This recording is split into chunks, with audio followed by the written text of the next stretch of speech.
My dad, 43 male, got married a little over a month ago. I, teen, met his wife, 39 female, and her daughter just under 2 months ago. They had a long-distance relationship before that. Dad's stepdaughter's a toddler. The incident in question happened a week ago. My dad's wife's daughter wasn't home. I think she was with a friend of my dad's or something. But they did that so they could talk to me. Dad's wife told me that she and my dad needed me to know that her daughter would need me now more than ever. She told me that while she was married to her ex-husband, she had an affair, and that her daughter was born as a result of the affair, and that her older kids all made it very clear they were disgusted by her and found her repulsive as an affair baby. And she said they made it clear they would never consider her a sibling or treat her the same as they treat each other because she's tainted by the way she was born and all this stuff. She told me that meeting my dad was the best thing ever, and she was so grateful they had the chance to move so her daughter wouldn't grow up feeling hated every day, and so she'd have the chance at a family who would love her and treat her the way she deserved to be treated. I didn't really get why she was telling me at the moment, and it felt like it was a weird thing to bring up to me. So I asked why this stuff was my problem when they were still practically strangers to me. They got mad and told me that was a horrific way to react to being told my new sister was treated terribly before and hated for something she couldn't control. They told me it should be obvious why I was being told, because they wanted me to make an effort to be her older brother and not just a stepbrother she lived with for 2 years and then turned his back on her once he was out of the house. They said I could be a great addition to her life, and I should be honored that I get the chance to have a sibling because of losing my mom so young, and Dad not finding anyone else special until 2 years later meant I could have remained an only child forever. My reaction was not what they liked, and then they told me my attitude was a problem, and my reaction to being given relevant information, as well as my lack of enthusiasm to be there for Dad's new stepdaughter, was painting me in a negative light. Dad's wife told me I was lucky they had the foresight not to say this with her daughter in the house, because it would be crushing for a little girl to pick up on my lack of affection for her. I asked her where the affection was meant to come from after so little time and being thrown together as strangers. The last week they've made comments about my attitude, and my dad told me I was out of order being so rude and dismissive with my "why is this my problem?" Not the idiot. You asked a very good question. Why is it your problem? You should ask your dad some more questions like why he believes it's an honor for you to be responsible for a toddler while you're a teenager.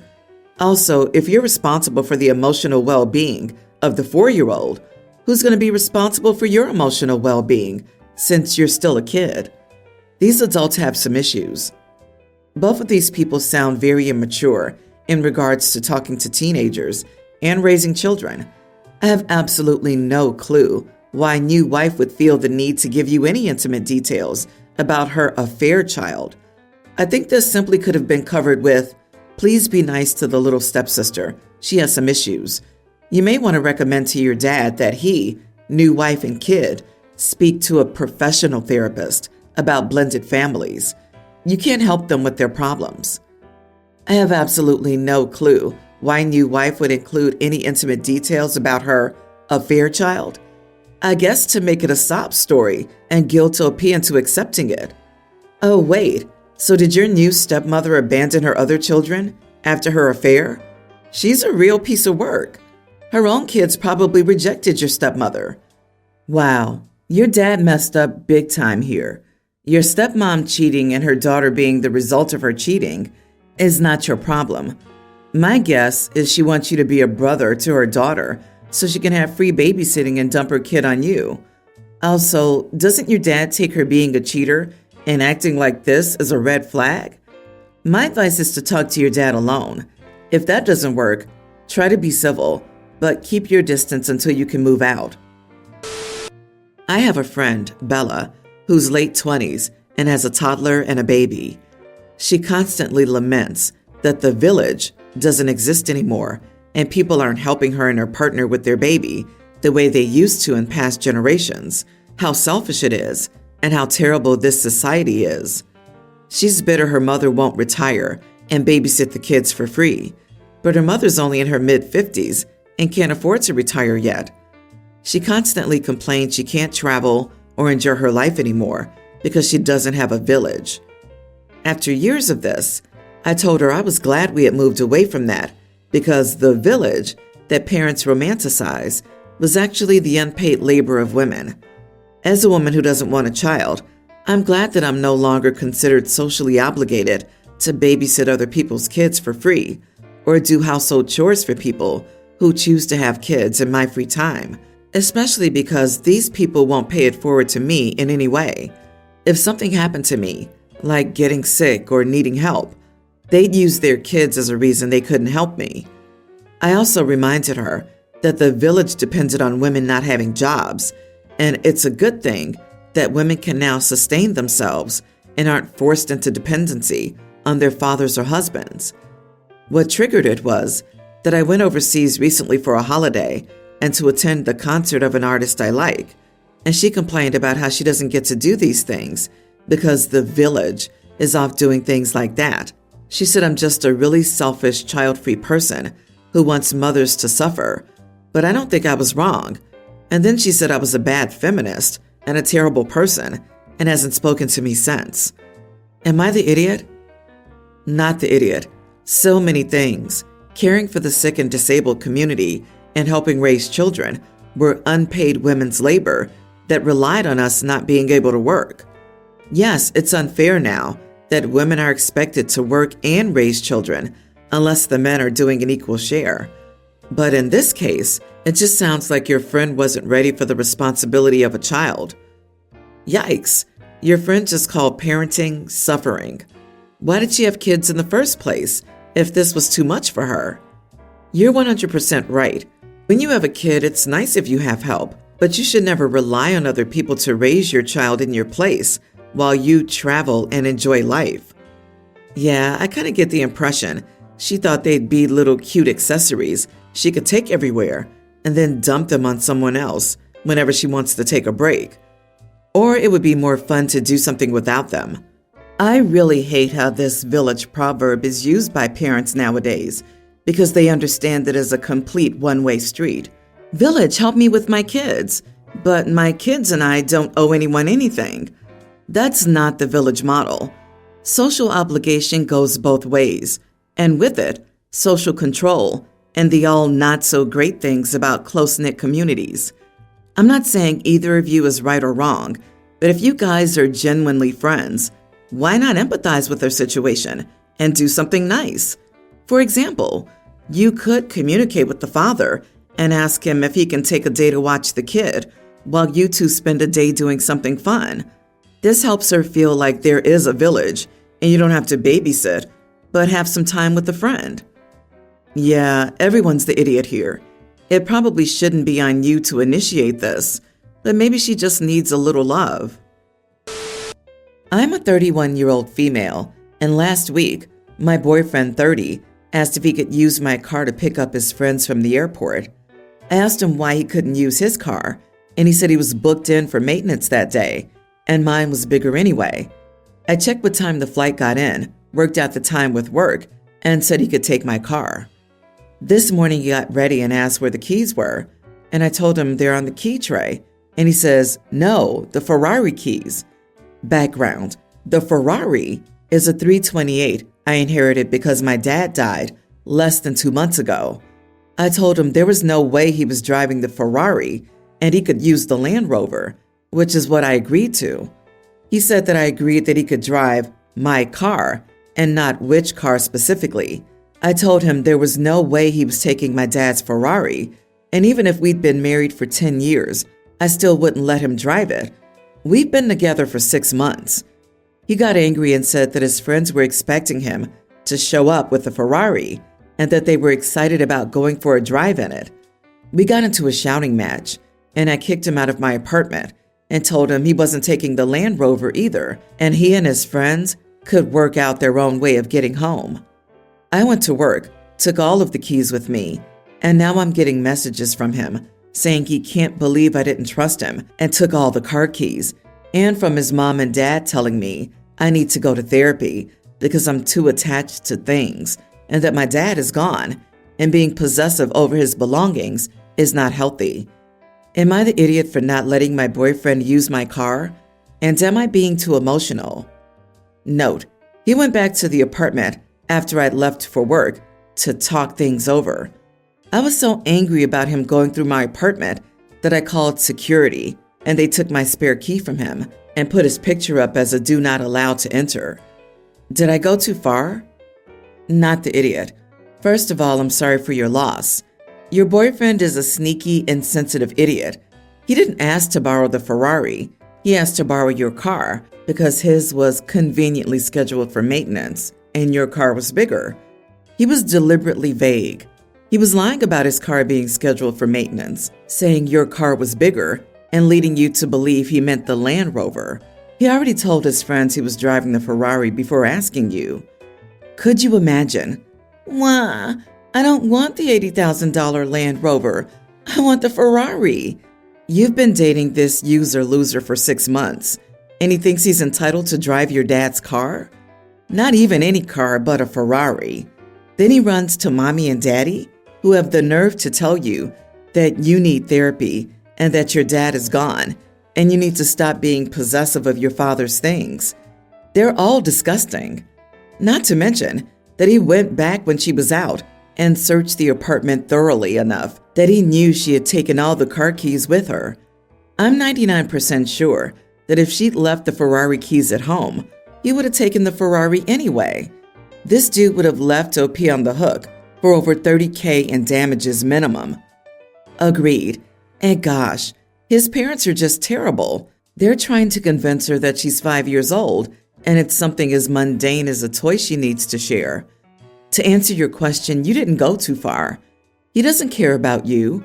I'm glad you got your key back, and I hope this means that you've dumped his sorry butt. Block him and his parents. You deserve better. You're grieving, and the last thing you need is this parasite trying to take advantage of you during this difficult time. Girl, you did right to bounce this greedy, entitled idiot to the curb. My wife, 31 female, and I, 30 male, were having a gender reveal for our first child. My wife doesn't mind what gender the baby is. She just wanted to get a few friends and family together for a small party. And she was under the impression that I thought that too. Neither of us was interested in doing anything big. We just had a friend to read out the letter and reveal the gender. I didn't tell my wife this, but I was really hoping for a daughter instead of a son. So when it was revealed that we were having a baby boy, it really upset me. I didn't want to ruin the day though, so I just tried to act normal and celebrate with my wife and family. Later on, after everyone had left, I was alone in our room, whilst my wife was downstairs. I was sitting on the bed and just crying. I don't often cry. I think it's a waste of my time and unnecessary, but I was just really panicking. I really wanted a daughter because my dad was really crappy to me, and he messed me up a lot. I'm scared that I'll be the same to my son. I don't want to mess up my son like my dad did to me. I've been scared about turning into my dad since before I met my wife. The big reason I didn't want kids originally was in case I treated them like my dad treated me. My wife walked in on me crying, and I tried to explain why without talking about my dad much. She doesn't know anything about what my dad was like. She told me that I was selfish and called me a few other things, then told me to sleep on the couch. She hasn't really been the same with me since. She's still really annoyed. Am I the idiot? So you are not the idiot for crying or panicking or freaking out, but you are the idiot for not sharing this with your wife. Though I get that in a moment of fear and panic, digging deep and pulling something like that out can be difficult. There are a lot of mentions here about gender disappointment, but I guess that's not what's happening here. It rather sounds more like some sort of trauma response. Hopefully for your son's sake, you'll open up to your wife, get some help, and realize you can absolutely be an amazing father to anyone. All of this. Also, if someone wants a baby of a particular gender, they should choose a route other than the comparative roulette of typical biological conception. To me, it's incredibly irresponsible to enter into a 50-50 gamble and then be disappointed when it's your less desired outcome. You knew the chances were equal and should be happy with either outcome. This exactly. Why haven't you told your wife about your upbringing? You're about to be a parent, and to keep that sort of trauma from your partner is unfair." Of course, she reacted badly. She doesn't have the whole story, and she needs to know so you two can be on the same page about how to parent your child together. Update. My dad was a good dad to my half-sister. She didn't live with us, but she came over on weekends, which I think is mainly why I'm not worried about being a dad to a hypothetical daughter, because my dad was never bad to my sister. I wouldn't treat my kids differently on purpose, though. I thought I was over the fear, to be honest, but it's just getting worse the closer we get to him being born. Anyway, thank you so much. I'm going to try to find a way to tell my wife about my childhood.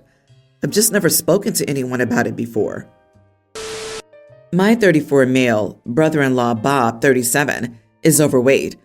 Even my wife told him that it's not healthy, but he doesn't care. He says he wants to try, but it's impossible for me. I've always stayed out of these discussions until now. For family dinner, we visited his house, but he was not looking his usual self. So sometime later, I asked him what the problem was. He said that he had attempted to get a date with someone, but she didn't appear to be interested in him, and said that as he's too fat, she's better off with someone else. He said that it's left him depressed, and that when he vented to someone else, his coworker, he told him that it was his fault. I asked him, "Well, what do you want to do about it?" He said, "I don't know." I told him, "Listen, man, the woman was trash, but you're risking your health now." He responded that he found it hard to listen, and "I don't want you lecturing me. Why don't you mind your own business? This is my darn house." I lost my temper and told him, "Well, okay. Either wear some baggy clothes or lose some weight. It's your call." He was silent, but then asked, "What do you mean, baggy clothes?" I responded, "If your breasts are the problem, that might help." He began to shout and yell at me, while my wife attempted to defuse the situation and how I had disrespected him, etc. I told him it's his fault and that he couldn't blame me for pointing that out, etc. But in the end, we had to leave the house. I would like to know whether I overreacted or did something wrong. I was just fed up with him. Am I the idiot? Oh, look, another idiot disguising insults as, "I just want to help." BS. We all know it. OP, you know you don't have to express every thought that pops into your head, right? It's called using some tact. And also, wrong. Baggy clothes are not a fat person's friend. It's a common misconception. Correctly fitted clothes always look best, regardless of size. I wonder how many people kickstart sustainable healthy lifestyles because their friends or family members made unsolicited comments that were cruel about their body. I'm guessing the number is very low. You are the idiot. If you're worried about his health, be supportive. Be his gym buddy. Go for hikes together. Don't crap on him and pretend you're doing him a favor. You asked him why he seemed upset, and he answered honestly. Then you were condescending and insulted him in his own house during a family gathering. It's always obnoxious when someone claims they insulted a fat person because they care about them. Weight and mental health are closely connected for many of us. Still, so many people are convinced that tough love, i.e. shame and degradation, is somehow going to make a fat person have an epiphany and snap them out of all the emotional turmoil that caused the weight gain. The truth is, it has the exact opposite effect. Stop pretending like you give a darn. You just want to feel superior to someone and found an easy target.